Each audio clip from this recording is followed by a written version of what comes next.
बीते हुए कल और आने वाले कल के बीच का जो समय है, यानी कि जो वर्तमान है, वही जीवन है। शालिनी, अक्सर हम बीते हुए कल के चक्कर में अटक जाते हैं, ठहर जाते हैं, और जबकि आने वाले कल की जो चिंता है उसकी वजह से हम जीवन के आज का आनंद भी खो देते हैं। बिल्कुल पराक्रम, और इसी वजह से ये सही कहा जाता है कि भागदौड़ भरी जिंदगी में थोड़ा ठहर कर हमें जीवन के आनंद को महसूस करना चाहिए। समय अपनी गति से चल रहा है, लेकिन समय को आनंद के साथ बिताना ही आर्ट ऑफ लिविंग यानी जीवन जीने की कला है। सुख दुख, सफलता असफलता, आशा निराशा, ये सब जीवन का हिस्सा है। इन्हें सहज स्वीकार करें। खुद पर विश्वास रखते हुए अपने अंदर सकारात्मक ऊर्जा का संचार करें। यही जीवन की सफलता का आधार है। हेलो इंडिया, मैं हूं आपके साथ शालिनी। हेलो इंडिया, मैं हूं आपके साथ पराक्रम सिंह शेखावत।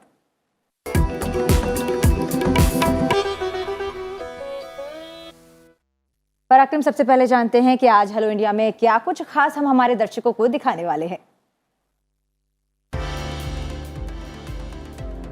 हेलो इंडिया में जानेंगे देश दुनिया का हाल, नजर डालेंगे राष्ट्रीय खबरों पर, साथ ही जानेंगे राज्यवार खबरें और अंतर्राष्ट्रीय समाचार भी।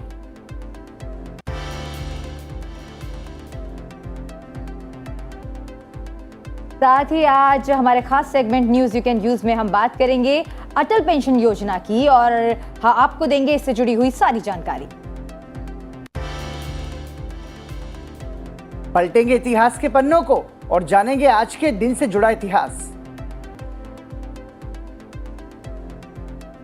तो अगले आधे घंटे जुड़े रहिए हेलो इंडिया के साथ, और आइए शुरुआत करते हैं मुख्य खबरों के साथ।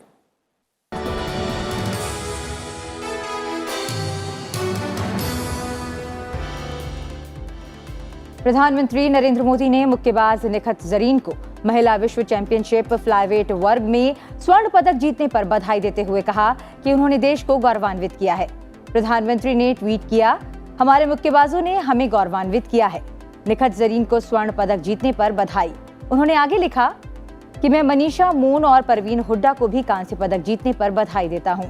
भारतीय मुक्केबाज निखत जरीन उम्मीदों पर खरी उतरती हुई गुरुवार को इस्तांबुल में महिला विश्व चैंपियन के फ्लाईवेट यानी कि 52 किलोग्राम वर्ग के एक तरफा फाइनल में थाईलैंड की जिटपोंग जोटामस को 5-0 से हराकर विश्व चैंपियन बनी।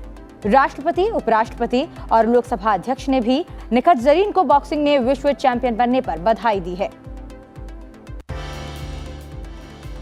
प्रधानमंत्री नरेंद्र मोदी ने युवाओं से सामाजिक कार्यों के माध्यम से देश निर्माण के कार्य में जुड़ने को कहा है। प्रधानमंत्री ने ये बात वडोदरा, गुजरात में आयोजित एक युवा शिविर को वर्चुअली संबोधित करते हुए कही। इस युवा शिविर का आयोजन श्री स्वामीनारायण मंदिर, कुंडलधाम और श्री स्वामीनारायण मंदिर, करेली बाग द्वारा किया गया था। राष्ट्रपति रामनाथ कोविंद ने सेंट विंसेंट और ग्रेनेडाइंस के गवर्नर डेम सुसान डॉगन और प्रधानमंत्री डॉक्टर राल्फ गोंजाल्विस से मुलाकात की। उन्होंने सूचना प्रौद्योगिकी, स्वास्थ्य, शिक्षा, पर्यटन और संस्कृति के क्षेत्र में और बहुपक्षीय मंचों में सहयोग को मजबूत करने पर चर्चा की।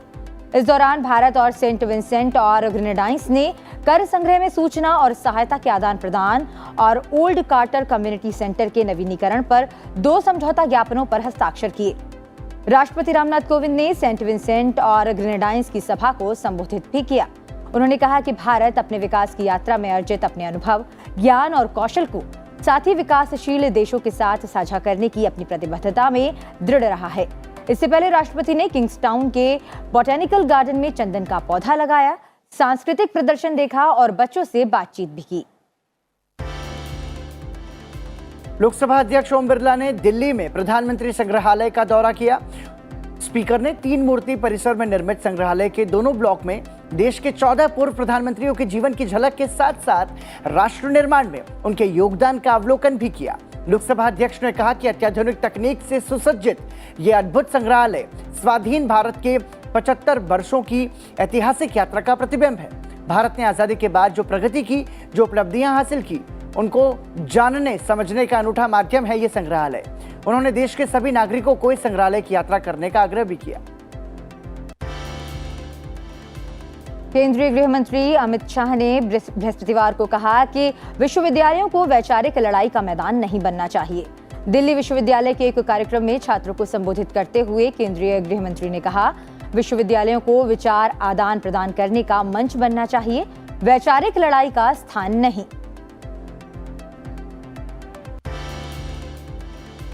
टेरर फंडिंग केस में कश्मीरी अलगाववादी नेता यासीन मलिक को दोषी करार दिया गया है। मलिक की सजा निर्धारित करने को लेकर एनआईए कोर्ट में सजा पर बहस 25 मई से शुरू होगी। दिल्ली की एक अदालत में यासीन मलिक ने आतंकवाद के वित्त पोषण मामले में आरोप स्वीकार किए थे, जिसके बाद कोर्ट ने आज मलिक को दोषी करार दिया। सुप्रीम कोर्ट ने नवजोत सिंह सिद्धू को 1 साल की सजा सुनाई है। ये रोड रेस का मामला 1988 का है। नवजोत सिंह सिद्धू को पहले इस मामले में राहत मिल गई थी, लेकिन रोड रेस में जिस शख्स की मौत हुई थी उसके परिवार ने रिव्यू पिटीशन दायर की थी। अब उस पर सुनवाई करते हुए सिद्धू को 1 साल सश्रम यानी कठोर कारावास की सजा सुनाई गई है। हरियाणा सरकार ने रॉबर्ट वाड्रा के एक प्रोजेक्ट का लाइसेंस कैंसिल कर दिया है। सत्ता में आने के 8 साल बाद भाजपा सरकार ने यह कार्रवाई की है। भाजपा सरकार ने गुरुग्राम में बनाए जा रहे स्काईलाइट हॉस्पिटैलिटी प्राइवेट लिमिटेड का रियल एस्टेट लाइसेंस कैंसिल कर दिया है। साल 2008 में जब हरियाणा में कांग्रेस की सरकार थी, रॉबर्ट वाड्रा को यह लाइसेंस दिया गया था। अब town and country planning Haryana के डायरेक्टर की तरफ से यह कार्रवाई की गई है। सुप्रीम कोर्ट ज्ञानवापी मामले पर आज 3 बजे सुनवाई करेगा। सुप्रीम कोर्ट ने तब तक के लिए वाराणसी की सिविल अदालत पर कोई भी आदेश देने की रोक ली है। पहले सुप्रीम कोर्ट में इस मामले की सुनवाई गुरुवार को ही होनी थी, लेकिन हिंदू पक्ष के वकील विष्णु शंकर जैन ने वरिष्ठ वकील हरिशंकर जैन के अस्वस्थ होने का हवाला देते हुए सुनवाई शुक्रवार को करने की अपील की थी। ज्ञानवापी मस्जिद सर्वे विवाद के बीच मथुरा के जिला जज की अदालत ने श्री कृष्ण जन्मभूमि और शाही ईदगाह मामले पर सुनवाई करते हुए गुरुवार को अहम फैसला सुनाया है। हरिशंकर जैन की तरफ से दाखिल याचिका की सुनवाई करते हुए कोर्ट ने कहा कि श्री कृष्ण विराजमान को केस फाइल करने का हक है। अब इस मामले की सुनवाई सिविल जज की अदालत में होगी। इससे पहले सिविल कोर्ट ने यह कहते हुए याचिका खारिज कर दी थी कि आप श्री कृष्ण विराजमान के अनुयायी हैं और श्री कृष्ण विराजमान केस फाइल नहीं कर सकते। विश्वविद्यालय अनुदान आयोग ने इस साल से स्नातकोत्तर पाठ्यक्रमों के लिए भी साझा विश्वविद्यालय प्रवेश परीक्षा यानी CUET आयोजित कराने का फैसला किया है। यूजीसी अध्यक्ष जगदीश कुमार ने गुरुवार को ये जानकारी दी। ये फैसला तब आया है जब हफ्तों पहले यूजीसी प्रमुख ने ऐलान किया था कि 45 केंद्रीय विश्वविद्यालयों में प्रवेश के लिए CUET के अंक अनिवार्य होंगे, न कि 12वीं कक्षा के अंक, और केंद्रीय विश्वविद्यालय अपने न्यूनतम पात्रता मानदंड तय कर सकते हैं। अब नजर डालते हैं देश के विभिन्न राज्यों से आ रही खबरों पर। जम्मू कश्मीर के रामबन में निर्माणाधीन सुरंग का हिस्सा गिर गया। हादसा देर रात का है और बताया जा रहा है कि सुरंग का हिस्सा गिरने की वजह से वहां पर काम करने वाले 6 से 7 लोग फंस गए हैं, जबकि 4 लोग अब तक घायल बताए जा रहे हैं। मौके पर रेस्क्यू ऑपरेशन जारी है। सुरंग के अंदर फंसे लोग सुरंग के ऑडिट का काम करने वाली कंपनी के लोग हैं। पंजाब प्रदेश कांग्रेस के पूर्व अध्यक्ष सुनील जाखड़ भारतीय जनता पार्टी में शामिल हो गए हैं। पार्टी के राष्ट्रीय अध्यक्ष जगत प्रकाश नड्डा की मौजूदगी में उन्हें पार्टी में शामिल किया गया। उनका स्वागत करते हुए जेपी नड्डा ने कहा कि बलराम जाखड़ एक अनुभवी राजनेता हैं और पार्टी को मजबूत करने में महत्वपूर्ण भूमिका वो निभाएंगे। पंजाब के मुख्यमंत्री भगवंत मान ने दिल्ली में गृह मंत्री अमित शाह से मुलाकात की। इस दौरान किसानों की मांगों, BBMB में पंजाब की नुमाइंदगी, सरहद पर ड्रोन रोकने, बासमती पर MSP, बॉर्डर इलाकों और पंजाब में सुरक्षा के मामलों पर चर्चा हुई।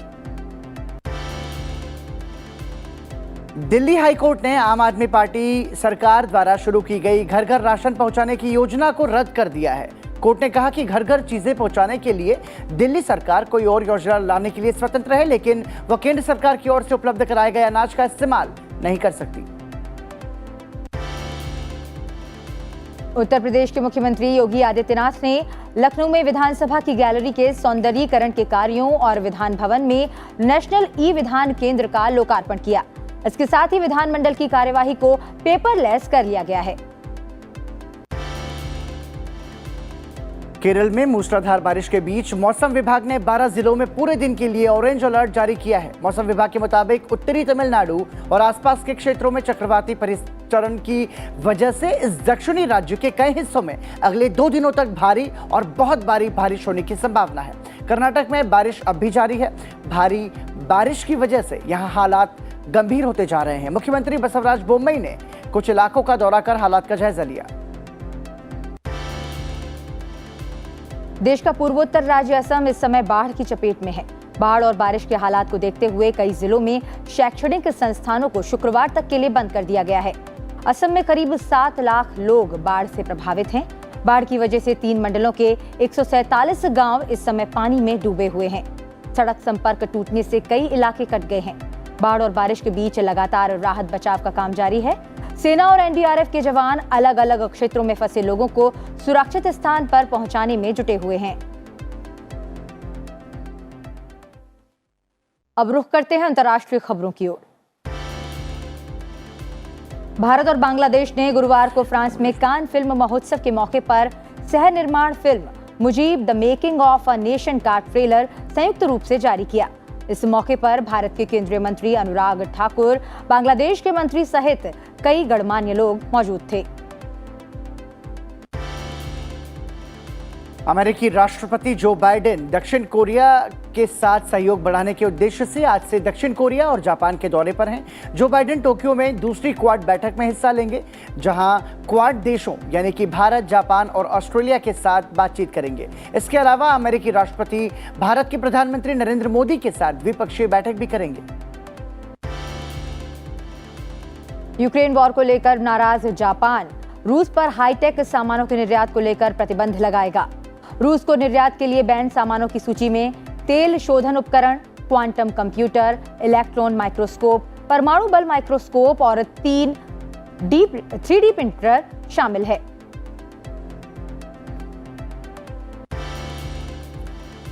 उत्तर कोरिया में कोविड-19 के संदिग्ध लक्षणों वाले 2,62,270 नए मामले सामने आए हैं। देश में संक्रमण के करीब 20 लाख संदिग्ध मामले अब तक सामने आ चुके हैं। विशेषज्ञों के मुताबिक बीते 24 घंटे में एक की मौत के साथ साथ देश में मृतकों की संख्या बढ़कर 63 हो गई है, जबकि देश में अप्रैल के अंत में 19.8 लाख लोगों को बुखार हो चुका है, जिनमें से कम 7,40,160 लोग अब भी क्वारंटीन में हैं। विदेश मंत्री डॉक्टर एस जयशंकर ब्रिक्स देशों के विदेश मंत्रियों की बैठक में वर्चुअल माध्यम से शामिल हुए। करीब 2 घंटे चली बैठक में विदेश मंत्री एस जयशंकर ने आपूर्ति श्रृंखला सहित कई मुद्दों को उठाया, जो ब्रिक्स देशों के बीच आपसी समन्वय और सहयोग बढ़ाने के लिए जरूरी है।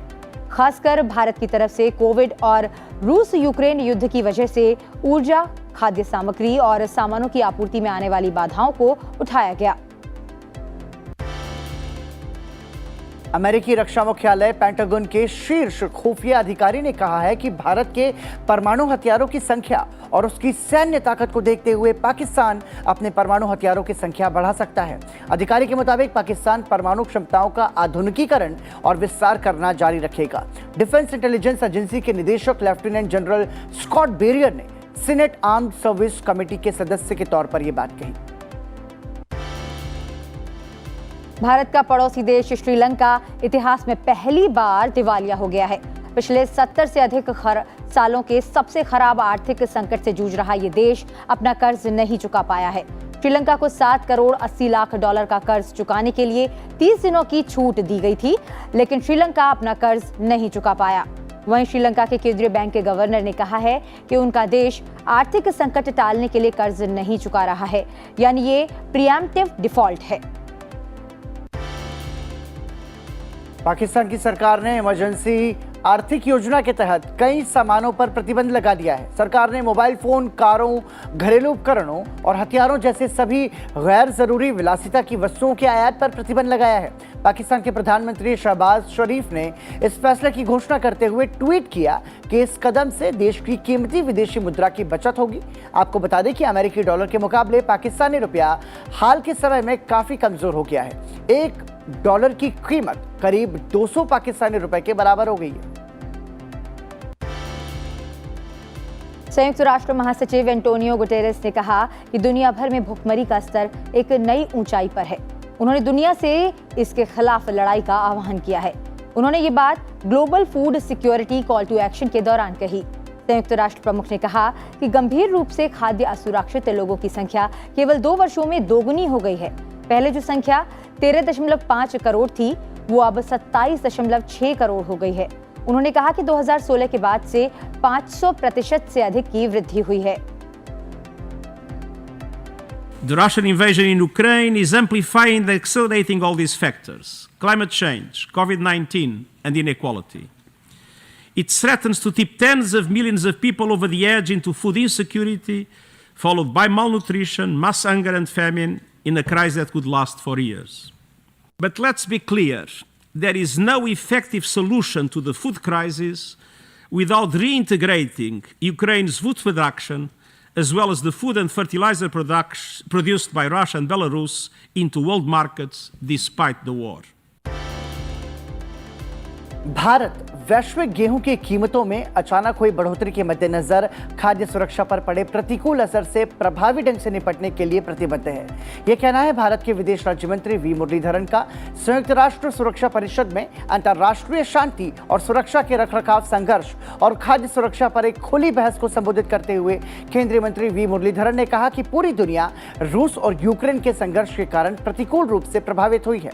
यदि तुरंत संवाद और कूटनीति के साथ इसका समाधान नहीं निकाला गया तो वैश्विक अर्थव्यवस्था में गंभीर परिणाम होंगे, जो खाद्य सुरक्षा को सुरक्षित करने और 2030 तक भूख मिटाने के ग्लोबल साउथ के प्रयासों को पटरी से उतार देंगे। देश दुनिया की खबरों के बाद अब नजर डालते हैं आज की गतिविधियों पर। लोकसभा अध्यक्ष ओम बिरला आज उत्तर प्रदेश विधानसभा के नवनिर्वाचित सदस्यों के प्रबोधन कार्यक्रम में शामिल होंगे। इस मौके पर वे देश प्रदेश की विधायी परंपराओं पर बात करेंगे। गुरुवार को लखनऊ पहुंचने पर विधानसभा अध्यक्ष सतीश महाना और संसदीय कार्य मंत्री सुरेश कुमार खन्ना ने उनका स्वागत किया। प्रधानमंत्री नरेंद्र मोदी जयपुर में भारतीय जनता पार्टी के राष्ट्रीय पदाधिकारियों की बैठक का वीडियो कॉन्फ्रेंसिंग के जरिए उद्घाटन करेंगे। राष्ट्रपति रामनाथ कोविंद 18 से 21 मई तक सेंट विंसेंट और ग्रेनेडाइंस की राजकीय यात्रा पर हैं। इस दौरे के दौरान राष्ट्रपति आज प्रधानमंत्री डॉक्टर राल्फ ई गोंजाल्वेस और अन्य गणमान्य व्यक्तियों से मुलाकात करेंगे। आज राज्यसभा की अधीनस्थ विधान संबंधी समिति की बैठक संसद भवन परिसर में आयोजित होगी। इसके अलावा लोकसभा की सार्वजनिक उपक्रम समिति और अन्य पिछड़े वर्गों के कल्याण संबंधी समिति की बैठक भी आज होनी है। और इसी के साथ शालिनी अब छोटे से ब्रेक के लिए रुकते हैं, क्योंकि हम दोनों की चाय ठंडी हो रही है। तो ब्रेक पर चलते चलते आपको दिखाते हैं दिल्ली से आई तस्वीरों को। दरअसल लोकसभा अध्यक्ष ओम बिरला ने दिल्ली के 3 मूर्ति मार्ग स्थित प्रधानमंत्री संग्रहालय का दौरा किया। पराक्रम, आपको पता है ये जो संग्रहालय है वो अत्याधुनिक सुविधाओं से लैस है। यहाँ पर कई ऐसी चीजें हैं जो आकर्षण का केंद्र बनी हुई हैं। बिल्कुल, अत्याधुनिक तकनीक से सुसज्जित ये अद्भुत संग्रहालय स्वाधीन भारत के 75 वर्षों की ऐतिहासिक यात्रा का प्रतिबिंब है। और शालिनी, मुझे लगता है कि हम सभी को और खास तौर से भारतीयों को इस संग्रहालय को देखना चाहिए, जिससे कि हम ये पता लगा सके कि हमारे देश में जो अब तक प्रधानमंत्री हुए हैं उनका जो कार्यकाल हुआ है वो किस तरीके का है। बिल्कुल पराक्रम, और मैं ये गारंटी के साथ कह सकती हूँ कि आपका इसका अनुभव बहुत ही शानदार रहेगा।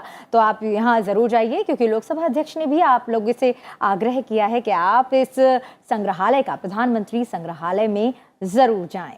फिलहाल रुक रहे हैं ब्रेक के लिए, और ब्रेक के बाद क्या रहेगा पराक्रम? ब्रेक के बाद शालिनी नजर डालेंगे आज के दिन से जुड़ा इतिहास। तो आप फिलहाल संग्रहालय की तस्वीरों का आनंद लीजिए और बने रहिए हेलो इंडिया के साथ।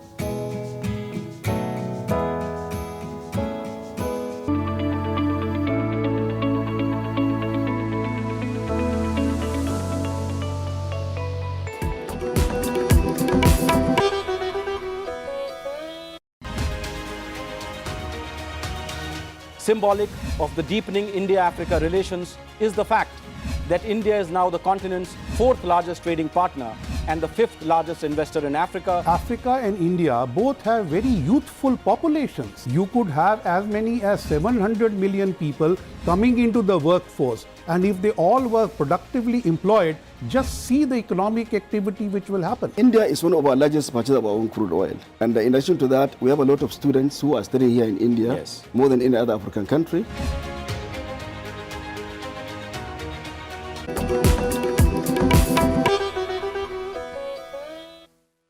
ब्रेक के बाद एक बार फिर आपका स्वागत है हेलो इंडिया में। अब पलटते हैं इतिहास के पन्नों को और जानते हैं कि 19 मई के दिन से इतिहास में क्या कुछ खास घटनाएं जुड़ी हुई हैं।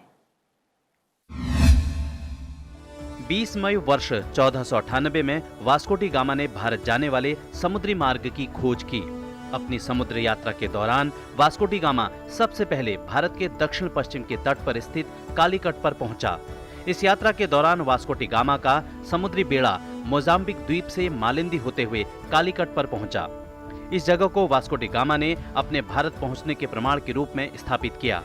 उस समय कालीकट भारत के सबसे अधिक प्रसिद्ध और महत्वपूर्ण व्यापारिक केंद्रों में से एक था। वास्को डी गामा की इस समुद्री रास्ते की खबर धीरे धीरे फैलने लगी, जिससे यूरोप के व्यापारी, सुल्तान, पुर्तगाली और लुटेरे कब्जा करने की मंशा से भारत आए। इन सब के बाद ब्रिटिश लोग भी व्यापार के बहाने अपना अधिकार स्थापित करने की मंशा से भारत आने लगे। 20 मई वर्ष 1900 में सुमित्रा नंदन पंत का जन्म उत्तराखंड के कौसानी में हुआ। उनका वास्तविक नाम गोसाई दत्त था। पंत जी हिंदी साहित्य में छायावादी युग के 4 प्रमुख स्तंभों में से एक हैं। इस युग को जयशंकर प्रसाद, महादेवी वर्मा और सूर्यकांत त्रिपाठी निराला जैसे कवियों का युग कहा जाता है।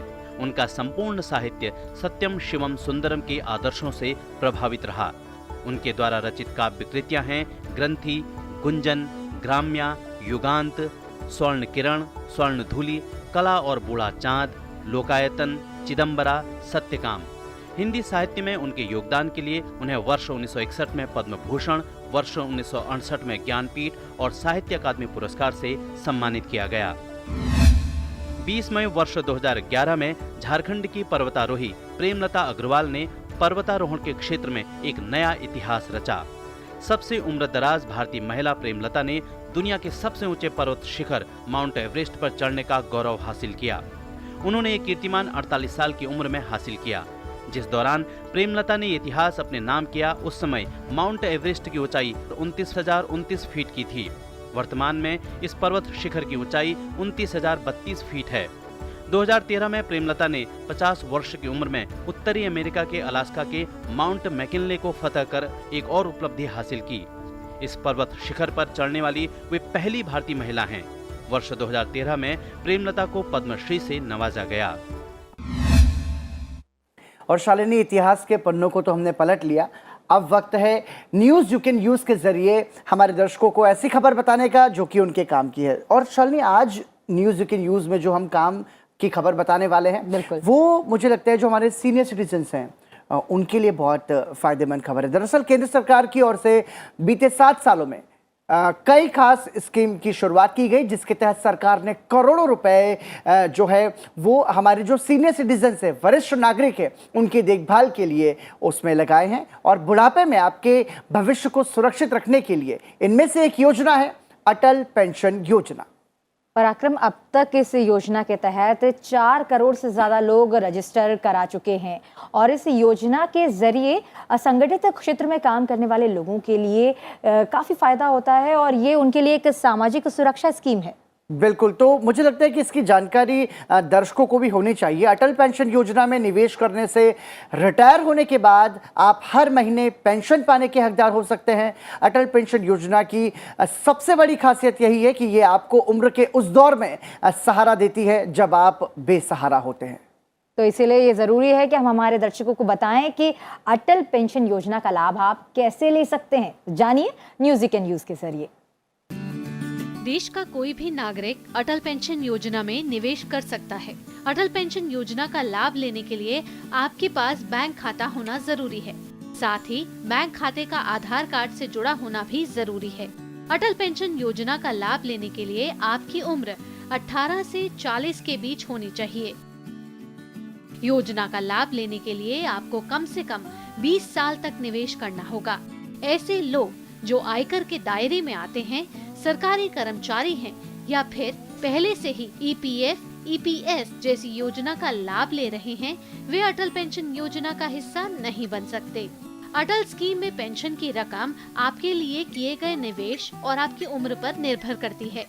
अटल पेंशन योजना के तहत कम से कम 1000 रुपए और अधिकतम 5000 रुपए मासिक पेंशन मिल सकती है। 60 साल की उम्र से आपको पेंशन मिलना शुरू हो जाएगी। अटल पेंशन योजना की सबसे बड़ी खासियत ये है कि अगर आपकी असामयिक मृत्यु हो जाती है तो आपके परिवार को पेंशन का लाभ मिलना जारी रहेगा। अगर आप इस योजना में रजिस्ट्रेशन करा चुके हैं तो अब आप अपना स्टेटमेंट घर बैठे देख सकते हैं, जिसके लिए सरकार ने APY और NPS light mobile app launch किया गया है। APY ऐप में आप योजना की लिस्ट, स्टेटस जैसी कई जानकारियां अपने मोबाइल फोन में देख सकते हैं। अटल पेंशन योजना ऐप आप गूगल प्ले स्टोर के माध्यम से इंस्टॉल करके डाउनलोड भी कर सकते हैं। ब्यूरो रिपोर्ट, संसद टीवी। और बढ़ते हैं आगे। शालिनी, अब नजर डालते हैं संसद टीवी पर आज प्रसारित होने वाले कार्यक्रमों पर। आप भी देखिए। शाम 7 बजे आप देख सकते हैं कार्यक्रम मुद्दा आपका। रात 7:30 बजे आप देख पाएंगे कार्यक्रम आपके सांसद। संसद टीवी पर आप रात 8 बजे देख सकते हैं हमारा हिंदी न्यूज बुलेटिन आज की खबर, और रात 8:30 बजे आप देखिए पर्सपेक्टिव। 9 बजे अंग्रेजी न्यूज बुलेटिन द न्यूज का समय रहेगा, और 9:30 बजे आप देख सकते हैं कार्यक्रम डिप्लोमेटिक डिस्पैच। और इसी के साथ शालिनी अब विदा लेने का समय है, और हम दर्शकों को बताना चाहेंगे कि आप हेलो इंडिया कार्यक्रम को टीवी के अलावा संसद टीवी के सोशल मीडिया प्लेटफॉर्म पर भी देख सकते हैं। आप अपना ये पसंदीदा प्रोग्राम टीवी के अलावा यूट्यूब और फेसबुक पर भी देख सकते हैं। पराक्रम, इसके अलावा कू पर भी हम मौजूद हैं, और ट्विटर और इंस्टा पर भी संसद टीवी का पेज है, आप उसे फॉलो कर सकते हैं और उस पर अपने सुझाव भी दे सकते हैं। इसी के साथ हमारी इस खास पेशकश में आज इतना ही। मुझे और मेरे सहयोगी शालिनी को दीजिए इजाजत। नमस्कार। नमस्कार।